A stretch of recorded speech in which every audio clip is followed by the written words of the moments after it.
the 30-second elevator pitch was never my thing. I would always fail it. I wouldn't know how to present myself. I guess I'm just gonna say, so other than being a less trainer, I'm also less coach. And other than being a less coach, I'm also enterprise and team coach. If you trust Scrum Alliance credentials, then that would be it. But other than that, I mean, aside from being affiliated with these organizations, I've been doing this for quite a few years, I would say. I guess I got into this business before it became business. And, you know, I guess I had to go through face control and you know, and vetting way back when I joined the communities. So it was way before there was a agile fever, you know, agile thing, you know, everyone and their mother needs to do it. So I guess I've seen a couple of things over years, quite a few, for different industries, different companies. In any case, I make it myself fully transparent online. So in fact, if you have any desire to stay in touch, I create full transparency there.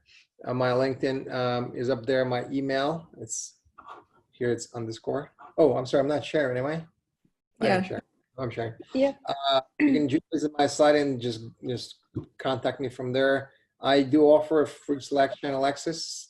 It has grown to a few hundred people. People just want to join and chat with each other or with me, ask me a quick question or just engage. I'm totally cool with that. This is the meetup I mentioned. The last meetup of New York City is the biggest one in the world, has grown over years. Feel free to join. I do teach online, train these days because, you know, no one really goes to classrooms anymore. So some of these things that I do, it's very shameless. I'm going to invite you. I have a class starting tomorrow for 3 days. If you have any colleagues, let's put it this way, that are interested in doing this, I have a few seats vacant. And so I do it not every week, but every other weekend, sometimes on a weekend. Specifically on large scale Scrum, which is descaling framework. So please do not, this is my kind ask, do not consider large scale Scrum as a scaling framework. It's completely the opposite. It's descaling. So people think, okay, well, we need to scale. We need to make things bigger. Our organization wants to, you know, embrace agility. So we need to scale now. Sorry, I can't help you there. If you want to descale and complexity and make your organization simpler and more nimble and more adaptive by descaling, then we can discuss scaling Scrum. So I'll leave it at that. So today's topic really is about undone department, right? And I get these questions from time to time. Well, what's undone department? We have a pretty large organization and it's pretty traditional. So most likely we have all the departments we need. So what's undone? Doesn't sound healthy to me. Yeah, well, let's understand what it means. It's a bit of it's a figure of speech in a way, but let's understand why this phrase even exists. So I would like to come to this discussion from the angle of understanding what a team is. And some of this, I'm sorry, fast forwarding too much. Some of this should be second nature to all of us, right? If you think of basic Scrum, and of course we all understand Scrum, it's a customer-centric work by a single team that is stable, long-lived, cross-functional, and cross-component capable, that works out of the same backlog for the same product owner. And the tail end of it is one PSP, potential shippable product increment. So I'm not introducing any new ideas there, right? That's the good old Scrum. Now, for any good old Scrum team, this is a must-have, right? You cannot sprint, you cannot do work and expect client satisfaction and expect doneness unless you have a well-defined definition of done. And for the most part, these are easy to define because if you've been in technology long enough, you would know, well, if it is technology, of course, you would know that there's certain good things are just, they have to be there. Like, you know, test script automation, continuous integration, CI/CD pipeline, you know, approvals and pair code reviews. Some of these are very steady, typical out of the box things. Now, depending on the type of work, you may add to it and your definition of done would be more mature and more extensive. Now, I am not going to, just yet, I'm not going to talk about the undone part. I'm going to ask you to make a mental note of what I just said. This is for a single team, one team, Scrum. Every team must have a definition of done. That's the way Scrum is defined. Now, speaking of teams, I think it is important also to have clear delineation between what we refer to as a real team or a feature-centric team or a fake team. Now, a fake team, I prefer not using the word team with them. I even prefer to use the word group, because that gives even a stronger, makes a stronger emphasis on the difference between the two.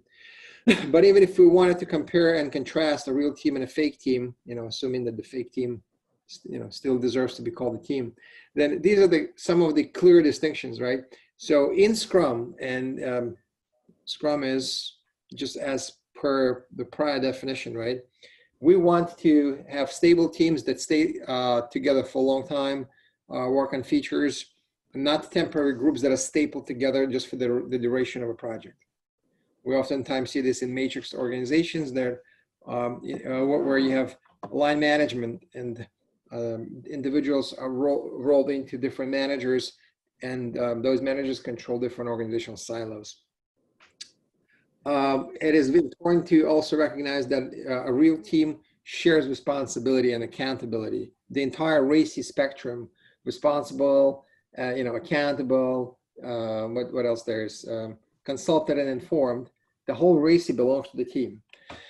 With the groups and component teams or fake teams, we have lots of what's called individual responsibility, and this is not a bad thing to be individual responsible person. However, from a standpoint of Scrum dynamics, this may oftentimes lead to some bad behaviors.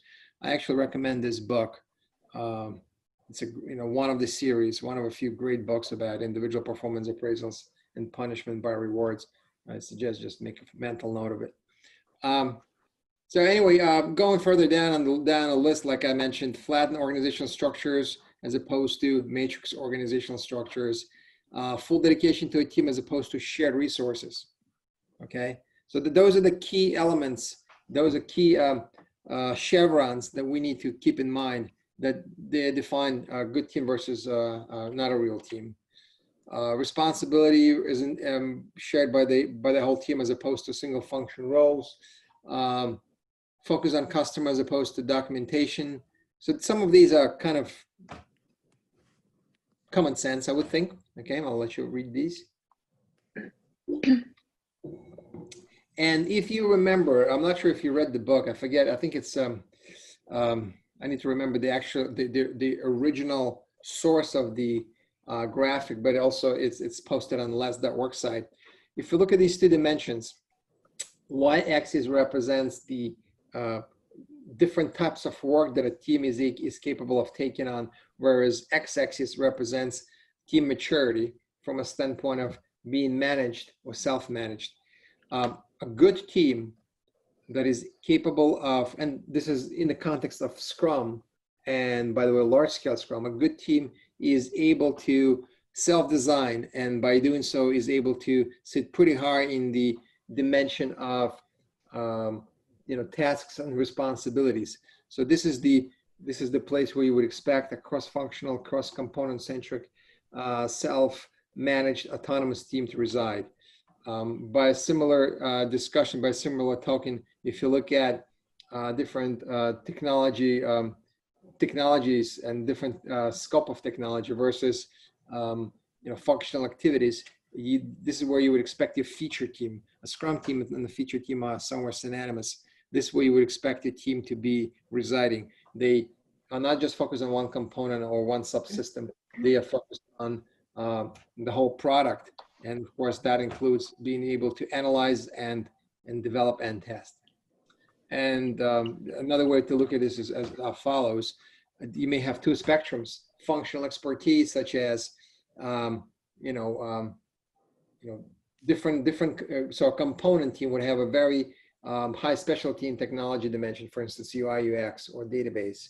Whereas a specialty in a customer dimension, like an analyst team, may have a very high level of expertise in municipal bond trading or text messaging or some other domain. So you would expect the feature team to sit somewhere high enough that it has the best of both worlds, right?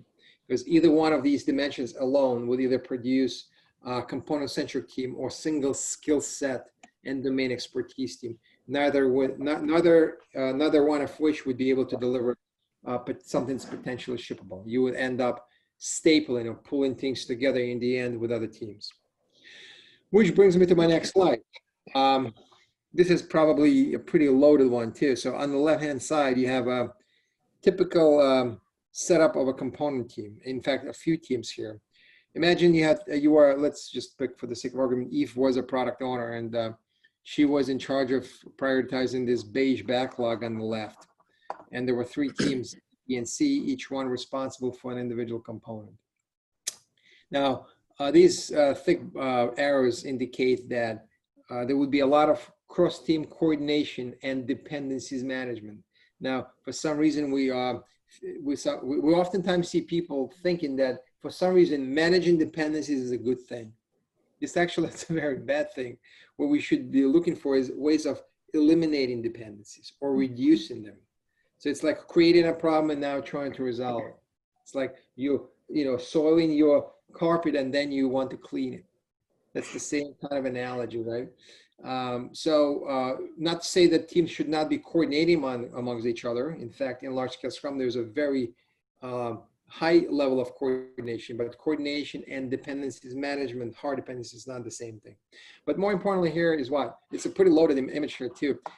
Component team A perhaps at least works on item number 1 because it's up there. It sits at the very top of the backlog, and perhaps Eve is happy, although I would be surprised if Eve could, I'm sorry, I'm using it as an example, would be very comfortable prioritizing these items because these are components.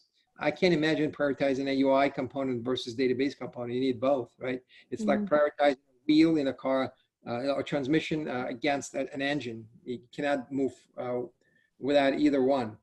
Now, component C team, from a standpoint of, Eve's prioritization, is probably working on something that's very, very trivial, right? I'm still questioning how we actually are able to prioritize the backlog if it's so heterogeneous, right? It has so many different things.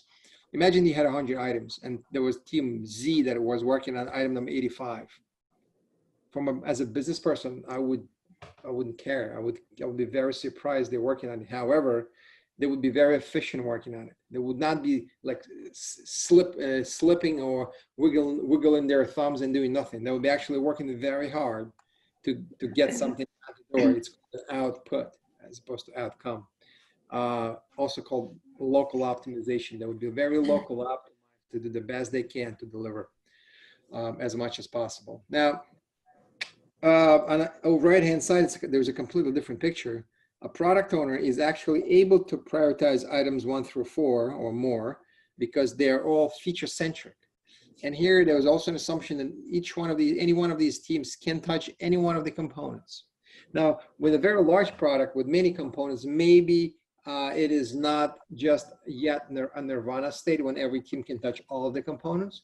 But the expectation would be that any team can touch more than one component. So there will be fewer points of integration and those so-called dependencies. Now, at any point in time, any team would be able to take any backlog item and get it to execution. So from a standpoint of a product owner, from Eve's standpoint, no team works on trivial stuff. Now, who picks up what? It's a different conversation.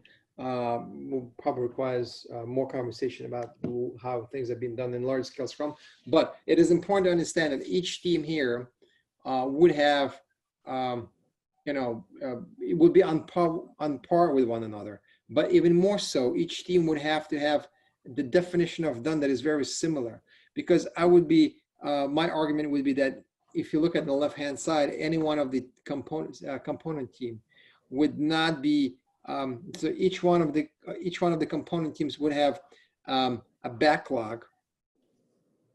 Individual backlog, private backlog, we'll call it, and every team would have their own definition of done, because UI, UX design definition of done would be different from database definition of done. A little more on the component team spectrum. So of course, to coordinate this and to manage dependencies, as we often hear them being called, you need a feature manager, someone who is responsible for stapling these together. So that's yet another role, another set of responsibilities being given to a new person, okay? And instead of watching the baton, the actual feature going across our Scrum board, Scrum desk, we're watching the runner. And in Scrum, we actually say we have to watch the baton, not the runner. So with that, we also end up having lots of increased delays, because with every component work being done in a silo, you end up having lots of integration fallout in the end. Hands off, waste, multitasking, etc.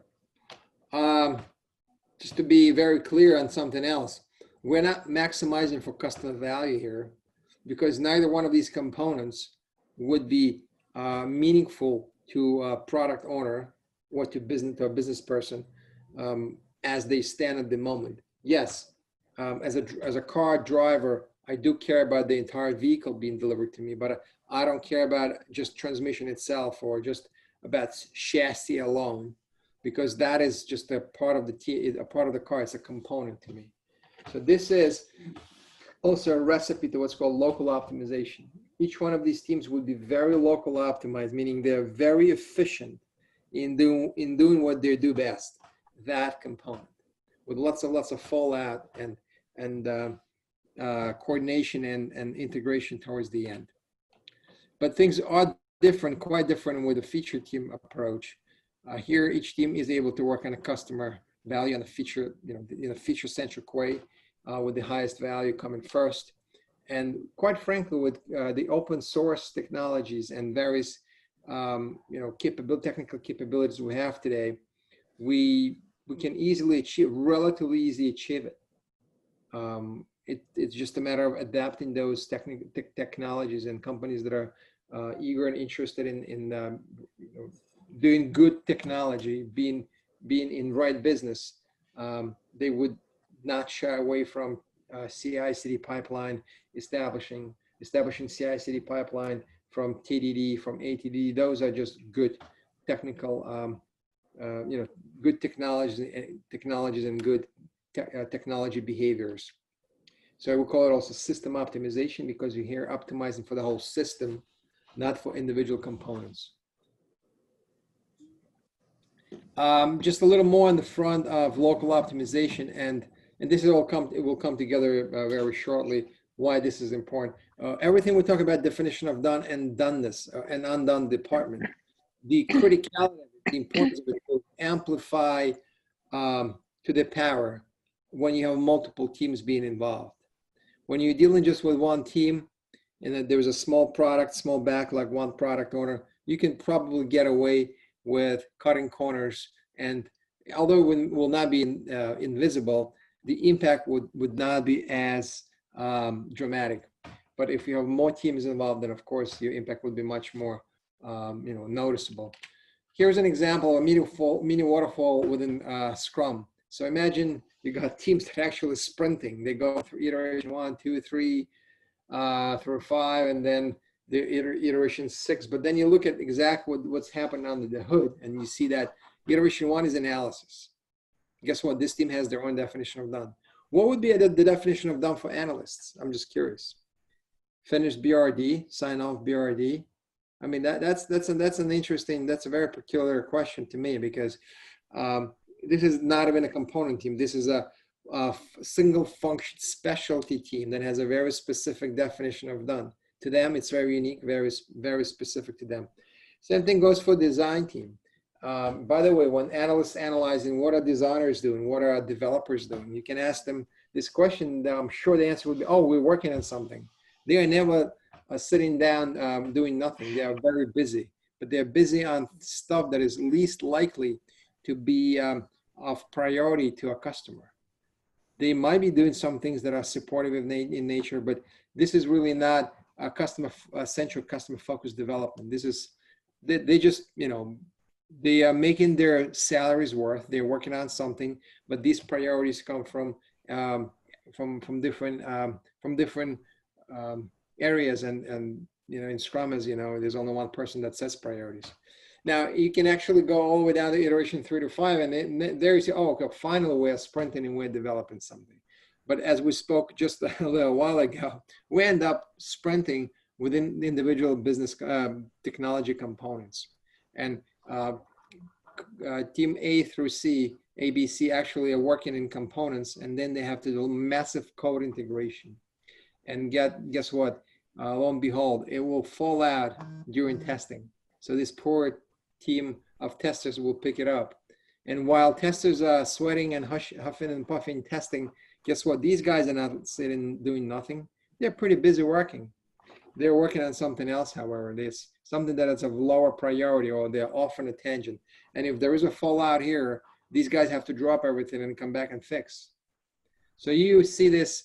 So if no one wants to talk about costs and finances, and we shouldn't be really focused on that when we speak about agility, but if you really want to come from the angle of economics, can you imagine how much system waste you have generated?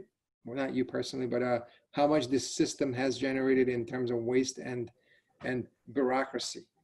Because every time you drop in a task and then picking this up again, you just you know, have to do your own internal KT, knowledge transfer. Just bad things are happening. All right, so this is a way of saying, you know, it's a waterfall within waterfall dressed up as Scrum, right? So you're doing component-centric sprinting within a sequential Mini-Waterfall, and of course, this is just a, you know, a way to, I guess it's I call it bastardizing Scrum. Really, I mean, at the surface, it may look like, hey, you know, we're sprinting where we are going through the motions. We have these daily scrums. We have daily, you know, we go through a sprint routine, but you might as well do a very healthy and very well-known waterfall sequential development if work that you do is so predictable. If you really think, like you're doing construction, you're building a house, if everything is so precise and so predictable, then you know exactly when you have to run this beam, and you know exactly when to put this column, then do it sequentially. Don't pretend that you are scrumming or sprinting until you get to a point when you have to do interior design, and this is something you can do like maybe on a fly very dynamically. But when you're building foundation and the skeleton, do it in a classic waterfall way, and you know, at least you're not pretending.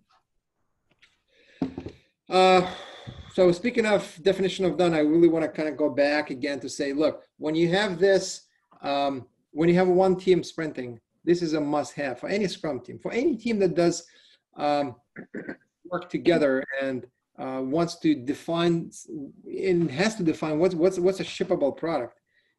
There's got to be a list of things that it's like a checklist, right? It's a definition of done. This is nothing special. This is actually not a large-scale Scrum thing. This is just pure Scrum thing. And by the way, before I go to the next slide, let me say something else. I kind of keep referring to large-scale Scrum. Of course, Rohit gave me an introduction as a last trainer, and of course, large-scale Scrum is something that I have done a lot and understand well. But here's the, you know, another hopefully aha moment for you. And a few guys just joined. Daver and Brianna, welcome.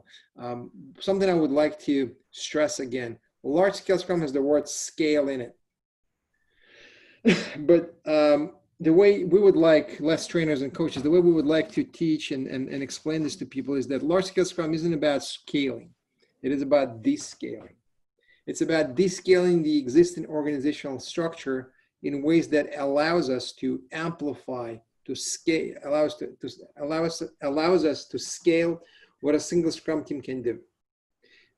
This morning I had I gave another session, one of my favorite ones, exposing uncomfortable topics with scaling, and I pretty much gave the whole gamut of some of the most classic dysfunctions and omissions we see with organizations that jump on the bandwagon of enterprise-wide scaled adoptions, and they go through the whole motion of relabeling and refabricating existing policies, norms, processes, roles, just by concatenating them with the word agile or with the word enterprise, and basically ended up with the same thing.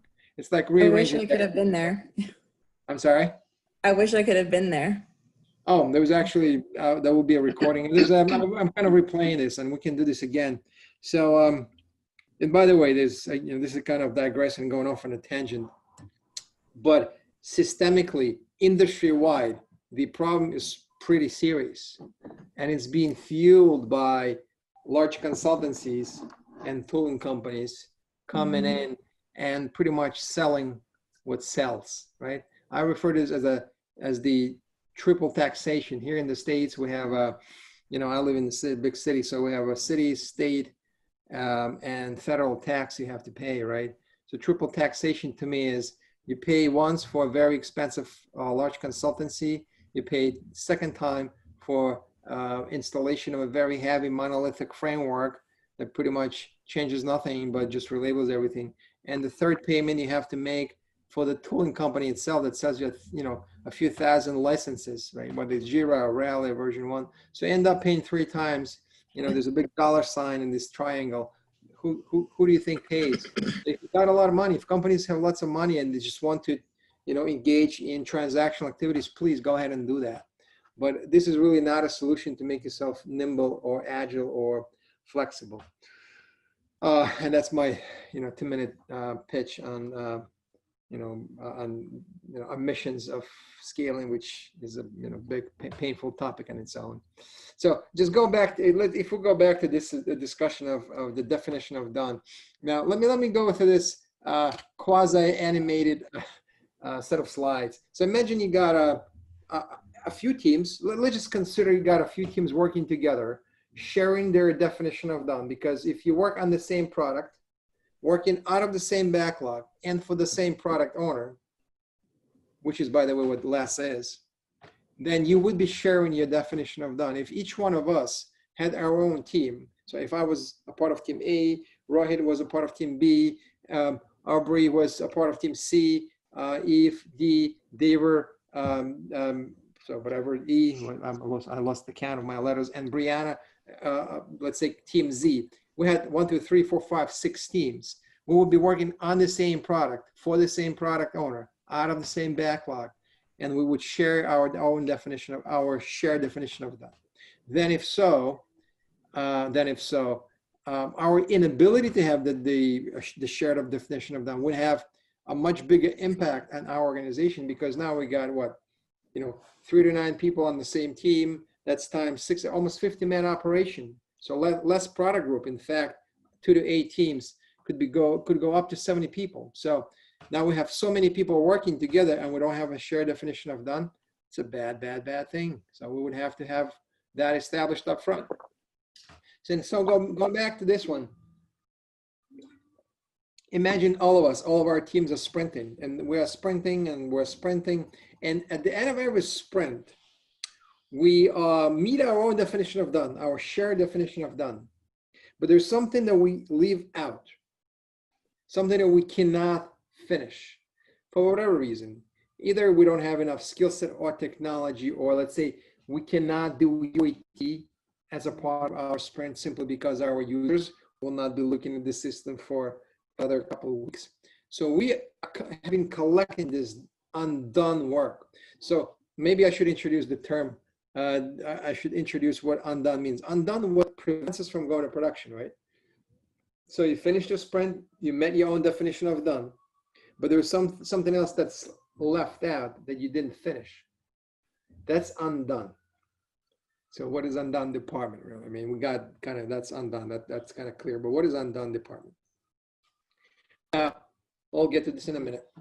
So at the end of every sprint, we end up with some undone work. And as we sprint through, this undoneness grows. It becomes a little bigger and bigger with every sprint. Now, at one point, we'll pick Brianna is the product owner this time, and she's going to say, oh, I want to ship. And we say, oh, sorry, we got a bunch of undone work we need to finish. It's not a lot, but we need to finish. We keep it under control. So just give us one more sprint. We're not going to do any new product development. We will do a bunch of integration. We're going to do a bunch of, lots of bug fixing, stabilization, hardening. Let's go to hardening sprint. Sure, no problem, says Brianna. And we go off into a sprint. And guess what? chances are we may not even finish in all one sprint. Now, luckily, if we're lucky enough, we're going to call it a release sprint. So there's so many different names that we can slap on the sprint that is, I cannot go to production yet sprint, right? So, and luckily we can finish it on one sprint, but there's a chance we're going to come back to Brianna and say, you know what, we just need one more sprint. We have such a heavy fallout of, our integration problems came to surface. We just need one more sprint. So we end up sprinting one more time, with any product development going on, new product development. We're just preparing for a release. In a way, I mean, it's not the best. It's not the end of the world, right? You still own your problems. You still own your dirty laundry, but you certainly, somewhere you're mismanaging expectations of your customer. You're mismanaging expectations of a product owner, and you're clearly not effectively utilizing your own people, because to fix all of this or to make it production ready, you may not necessarily need the entire, 56-man operation, their entire team. But because you don't want to break up teams, you end up throwing entire teams on this effort. And you have, I don't like to talk about optimization and efficiency here, but you are really sub-optimizing yourself, because now people trying to fix problems, they're in flight. And some of these people, since they don't have anything to do on hand, they will focus on something else that's of lesser priorities. You are really, you're disrupting the flow, you're disrupting the cadence, the dynamic of your own teams. So at least here you own your own problems. But here is where the problem becomes even more serious. At the end of every sprint, you end up with a bunch of undone work. But however, by definition of your team skill set and domain expertise and capacity, you cannot finish it. So you ship it to another team. You pass the baton over to another team. And this is what we call undone department. Here is an example of pipelining the undone work to this undone department. And you may ask yourself a question, what is it called in my organization? Is it DevOps? Is it DevSecOps? Is it something else ops? But this is certainly not the same team that has done work. So you're collecting, you are pipelining, you're sequentially shipping to that other group everything that you could not finish by yourself. And you're washing your hands. Now it's their responsibility. You're refocusing on something else, and you're doing, again, maybe new product development. So, these teams are, so these undone department teams, most likely they don't even use Scrum, they use Kanban. So now you start becoming very versatile and innovative in ways you introduce these different agile buzzwords and different methodologies. They're not really methodologies, right? To manage this work. In reality, in actuality, all of this undone work really should belong where it was originated in the first place. So whereas the first case here, at least we had this one release on your own teams finish what they couldn't finish. Here we have a more adverse situation where things are being shipped to undone to other teams, to other departments. Of course, lots of local optimization of that.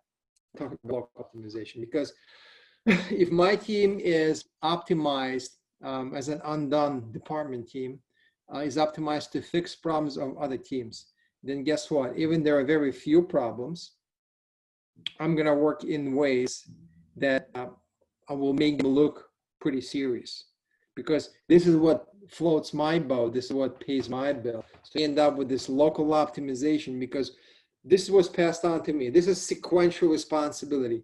It's an internal contract. You finished your work. You stage gated it. It passed. Now it's passed on to me. Now it's my responsibility. So I'm going to make believe. I'm going to make it look like there was a lot of stuff you passed on to me. So of course this is. If we want to talk about economics here, fine, but this is a costly proposition. Okay. And last but not least, when we have this called undone department big batch handling, big batch delivery, you're not pipelining here. You're actually collecting this undone work with every sprint. This is as waterfall as you could get within, under the umbrella of Agility and Scrum, and you ship it all in one big batch to this Undone department, when the product owner says, I want to ship. Oh, sorry, we can't. We need to ship all this big batch of, 5-6 sprints worth of development to this Undone department. Let them untangle all the nuts. Let them untangle all the problems. So you as a team, you wash your hands and you call it a day, and it becomes someone else's responsibility, and your Undone department finalizes it. Now, again, in your company, this could have a very specific name, what it's called. We call it, in large scale Scrum, we try to be very term agnostic and be very light with with terms, just like with everything else. So we call it just Undone department. So consider your Undone department anything that describes work that needs to be finished before you go to production, and it's outside of your regular sprint cadence. Okay, if you wanted to give a, layman's definition of the term, this is what I would call it. Yes, Emery. Yeah, we got 2 questions. Yeah, go ahead. Okay. Hey, so why would you not just finish it? This is the question. So interesting that you say this, because this is exactly, I'm being provocative and tricky that way. I want you to ask this question. I am not introducing this to justify the situation. I'm introducing this to describe the unfortunate reality. Right. My strong recommendation would be not to have it. This Okay, is what you would think. So the goal is to eradicate or reduce or abolish the undone department.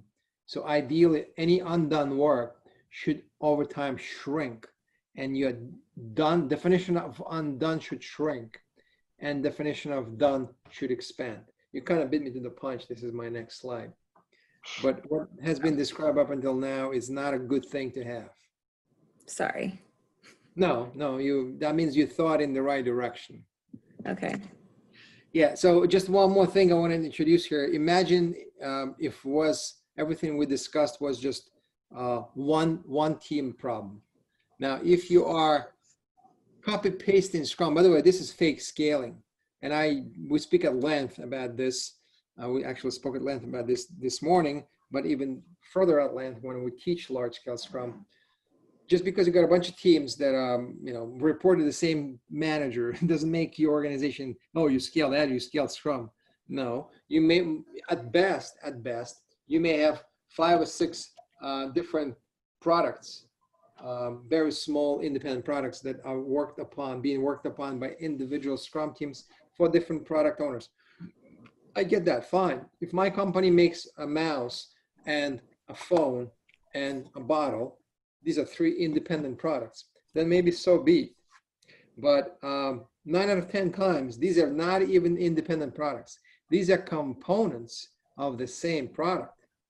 But as we illustrated before, when each component team sprints on its own and creates an illusion of Scrum, then you end up in the end what's called an IOU, a component. And this is how you end up with this heavy set, this monumental, this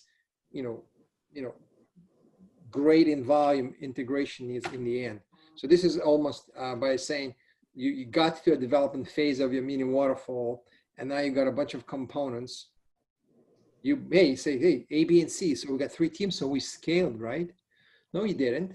You just took 3 teams and you put them on the same heartbeat. Maybe they start and they finish their so-called sprint at the same time, but they don't deliver anything shippable. They have a ton of fallout in the end. Their undone work is just monumental. So just because you have many teams does not mean, in fact, these are many groups, not even teams, or these are component teams. It does not mean you have true scaling. We oftentimes see these unfortunate results when we have some sort of organizational mandate. Let's become 75.33339% agile by the end of the year.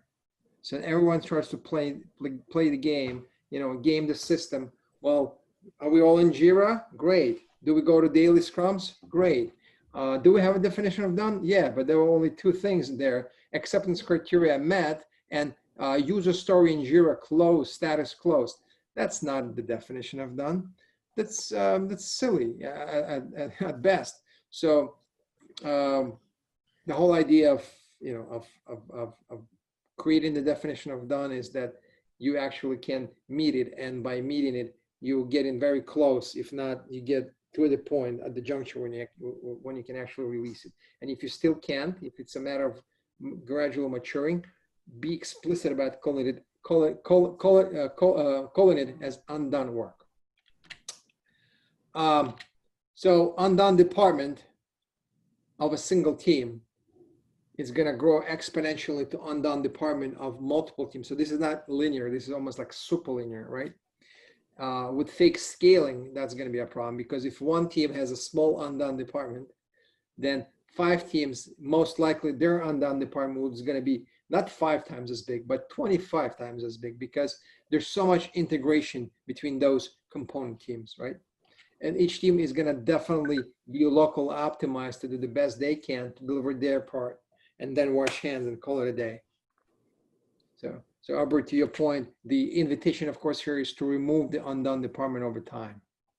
Yeah, I guess what I meant by that was kind of like, why would the team not just put it in their backlog and finish it?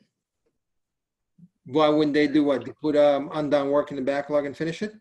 Yeah, like if they didn't finish 1 or 2 subtasks, just put it in their backlog and finish it in the next sprint.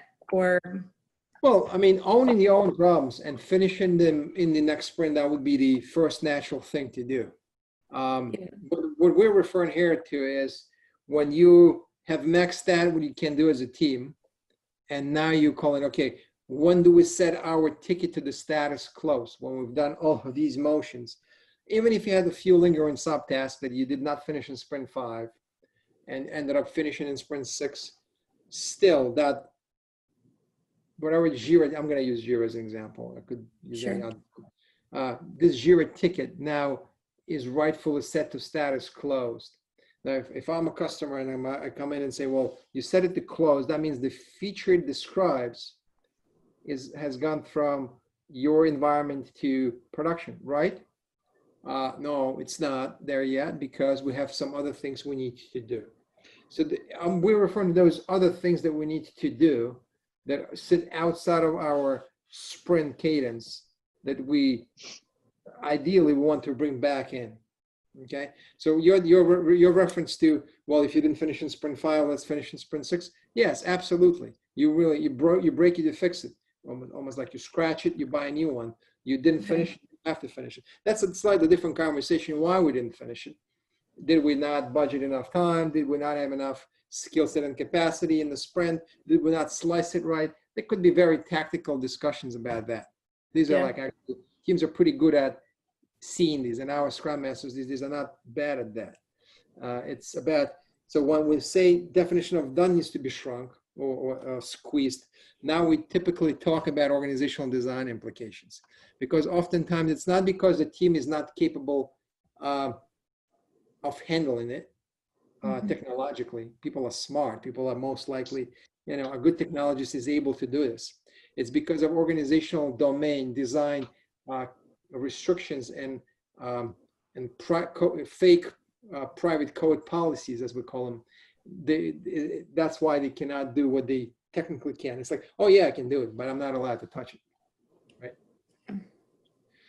Can I add this here, Gene? Yeah, please. So basically, I think I can understand what undone department is, because I can give an example. So we have like a background team, not background like work, like, it's not front end, it's not UI or UX, it's all about writing components, like components looking after some APIs or something. So they create the components. We have dev teams who create the components. And then they say there is a system teams. Obviously, I'm talking about SAFe. So SAFe saying system teams, which integrate everything all together. So when dev teams write all the components, do all the code, and there's a special integration team, then it comes to the integration team, and they test it as an integrated solution, and then they pass it over to the next environment, which is the higher environment. So that kind of integration team is like an undone department, because from dev side, they have done it. They said, we've done our bit. There you go. It's up to you. You now need to get all the components together, install it, and test it. So integration testing. And then say, okay, it's happy. Let's move forward. Otherwise, create defects and move back to the dev teams. I Yeah, think so I can relate it to more undone department, because they checked it over. They said, there you go. It's your responsibility now. We done our parts. Test it. And that's precisely what I'm referring to when I say undone, exactly what you just described. So some stuff that you probably can do if you were asked to do, but because of organizational design and belonging to a different organizational part, different organizational structure, is not something that you do. Yeah, so that would be a good example. Yeah. So we are now trying to solve that by bringing them within the dev teams, so within the Scrum teams. So all the QE guys are now within the Scrum team. So they're all working together to integrate the solution together and create a shippable product. So this was what was before. I think that probably can be used as undone department example. Yeah. That's a good example. Yeah.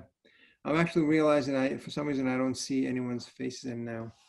The image has went somewhere. Okay. Well, I know you guys are there. So let me fast forward on this one a little bit and kind of give you a, poor man's way to animate this whole thing of undone department being eradicated over time. So let's say, imagine you got a definition of done, including unit testing, as a part of the definition of done with the first couple of sprints, right? And the rest would be undone work. Now, as you progress through your development phase, as you progress through your development, not such a thing, there's no such thing in large scale Scrum as development phase. The entire thing is everything, architecture and development and analysis. In 5 sprints, your goal would be to expand your definition of done to include UAT. And by expanding UAT, expanding your definition of done, you would actually shrink your definition of undone.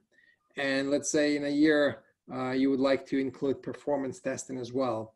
And if you did this, you would actually shrink, squeeze your undone.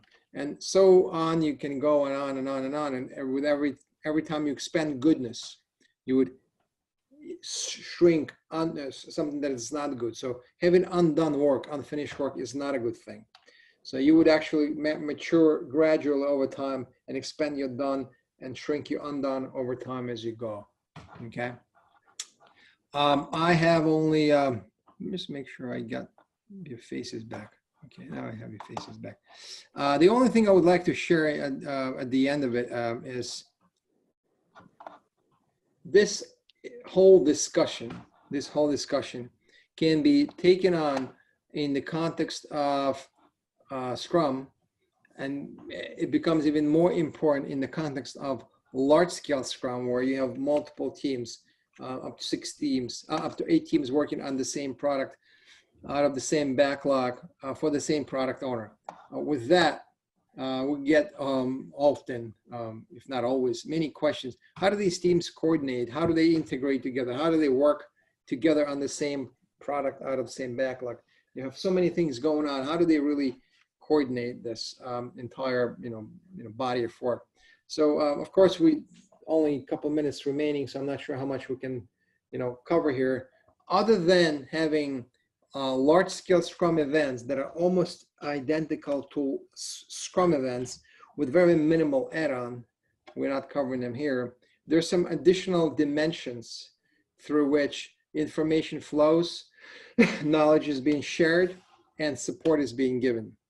There is a concept of a developer traveler that is introduced in large-scale Scrum. There's a concept of a scout that is introduced in large-scale Scrum. Kind of not in reverse, but a traveler, someone who travels from team to team and cross-pollinates with knowledge, not to be confused with shared resources. A scout is someone who just, literally what it stands for. I'm from team 5. I'm going on to team 6 to scout, to sneak up on what is it they do that's so great. And I learn this new stuff and I bring it back to my team. Community is a very strong, very important organizational design dimension in large-scale Scrum. It is not just an existing organizational vertical flipped on its side. We oftentimes see this with so-called Spotify models. Let's take the existing org structure and flip it inside and call it a chapter. Good luck with that. You haven't changed anything about the internal dynamics, but you call it a chapter. Well, fine. In large-scale Scrum, a community means something very important. It's a dimension for cross-functional learning. It's by volunteering only, and it does not retain any of the remnants of the original organizational structure. Component mentorship is a very strong element for large-scale Scrum adoption. And we we do a deeper dive into it in training. We explain what mentors do and how they work. These are your gurus of, database gurus. These are your component experts, component, heroes, if you will call them. But instead of making them owners that own this private code and don't let anyone touch it, they become teachers. They become professors of mentoring and professors of component professors, which is a completely different mindset and a completely different stance. But in order for that to be successful, you need very strong organizational support for this, from a career perspective, from personal advancement perspective. There's also the concept of an open space. Do not to be confused with the big room planning. Sometimes we hear about that, which is very orthogonal, almost diametrically the opposite of what we do in open space. Although we need a big room for that, it's not the same thing. So this is in a nutshell. I am going to pause now, and I would like to give it back to you. Let's see again where the images went. Here you are. So I would like to open up for questions if you have any. Yes, hello, this is Brianna. So my question to you is it ever okay to commandeer another team's undone department? I'm sorry. Is it? Could you repeat it one more time? Is it ever okay to commandeer another team's undone department? Commandeer. Could you please explain a little more? I'll give an example. So it's the hell I'm living. I'm dependent on a sister team for 100% of the delivery on a product, and they failed to deliver every single time. And so I finally took over their undone department because the product was so poor, they were doing such poor development that it's just like, give me the permissions and I will take over it. And I ended up improving the product along the way, but I effectively commandeered their undone department. All of the pain that they were causing, I was fed up with it. My team was fed up with it. So we took over it, able to deliver so that we could deliver successfully. And that wasn't socially accepted well. Now it's great, everybody's happy, but it was, I finally, being fed up led us to, we need this permission to be able to do this because you're not doing it and I'm tired of waiting, and we can do it and we will deliver it well. So Brianna, it sounds like it's almost, so what you did, and maybe I'm paraphrasing wrong, tell me if I got it wrong, by being fed up with their own dysfunction, that other team's dysfunction, you requested their responsibility and your team took over. And now the dilemma is, did you do an ethically correct thing with regards to that team? That would be, yes, that's a valid paraphrasing. Okay, well, let me put it this way. So we have to consider, so let me give you a very cut and dry answer. If I am a businessman, if I'm a capitalist, if I'm a product owner, if I'm a sole proprietor of a company, and my company has the problem just described by you, and if I'm systemically globally optimized for success of my product development teams, I would be very pleased with the approach you did. Now, it would be my problem now to understand, why was that team in the first place? Why did it exist, and why was it so dysfunctional? What actually what was done wrong to create this team in the first place? Now, some of this could be answered by historical org design. In fact, you may have some great people on that team that have great skills that, if were properly reabsorbed into your team, and maybe instead of having one team sequentially followed by another team, you had 2 or 3 teams that were on par with one another, like in large scale Scrum, you would just amplify your output and translate it into a very good outcome. So in other words, you have almost like blue developers followed by green developers, and green developers are not as you think they might not be at. Maybe they're not as skilled. Then the question is, why did these not so skilled people ended up with your company in the first place? But let's just say I'm going to assume a positive intent. These are great people. They're just very badly positioned, and maybe they have a bad manager. So reabsorb these green people with your red people, mix them up, mix and match, and turn them into 2 green/red teams that can deliver from soup to nuts towards the end. And they will be almost so. If you remember, this is the slide I'm going to refer to. Hopefully, I'm going to get to it fast.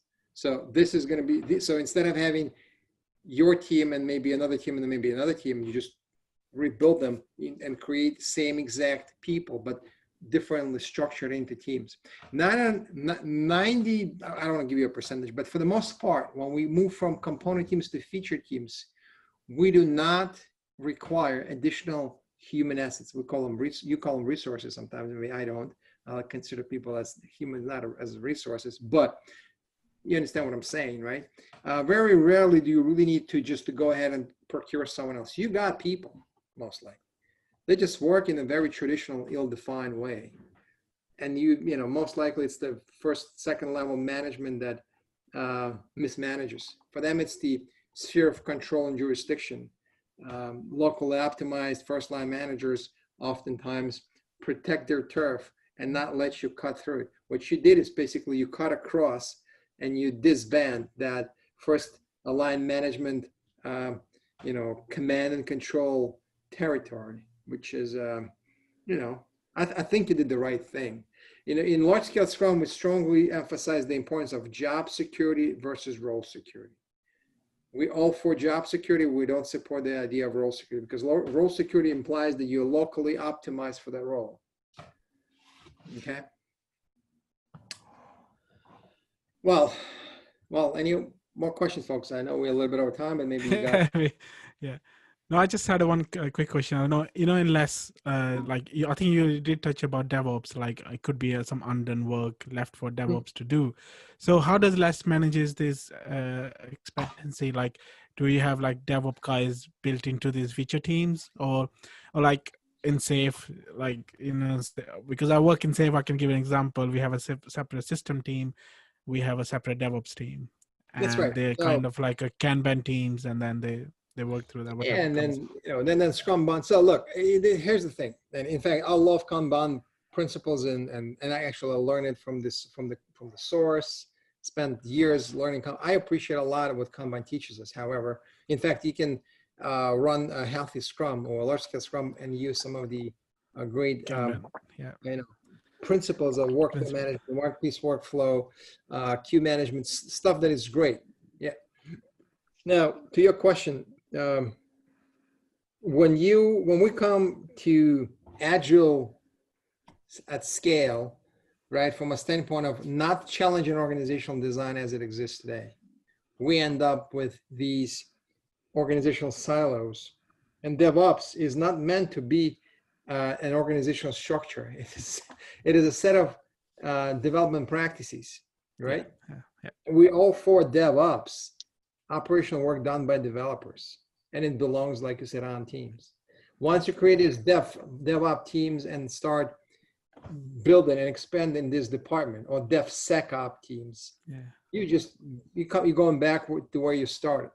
Mm-hmm. You might make most of your improvements come from a standpoint of introducing and enforcing, clean code policies and stuff that is probably some great ideas there, but they don't belong outside of teams. They belong on the teams, to be added onto teams. So I would consider DevOps as a component of your development, as a face of your development. Then if so, it belongs with your teams. You may have a DevOps mentor teaching this, mentoring these two individual teams, but considering DevOps as a standalone department or a standalone, group of people, you're just creating another, right? Yeah, Cool. Thank you, Jane. Yeah, thank you. Anyone else has any questions? I think we only three left. I think Aubrey said thanks. David said thanks as well. Yeah. So yeah. No, thank you very much, Jane. Thanks a lot. It was My wonderful. pleasure, yeah. Yeah. Feel free to, I'm going to share with you my PowerPoint deck. If you have a, recording you want to share Sure. with me, I will share definitely. Yeah. as well. I will And, definitely. Yeah. yeah, Yeah, I'll welcome I think- you all to less. Sure. You I think there was a confusion because we changed the date. I think that's why a lot of people didn't. Yeah. Normally we have at least minimum 15. Yeah. But anyway, it was good actually. It was brilliant. We had a, Yeah. we had a Yeah. small, intimate Yeah. Small conversation. but intimate. Yeah. Exactly. Yeah. So thank you very much. Thanks a lot, Jane. Thank you Thank so you, much. Brianna. Thank you, Eve.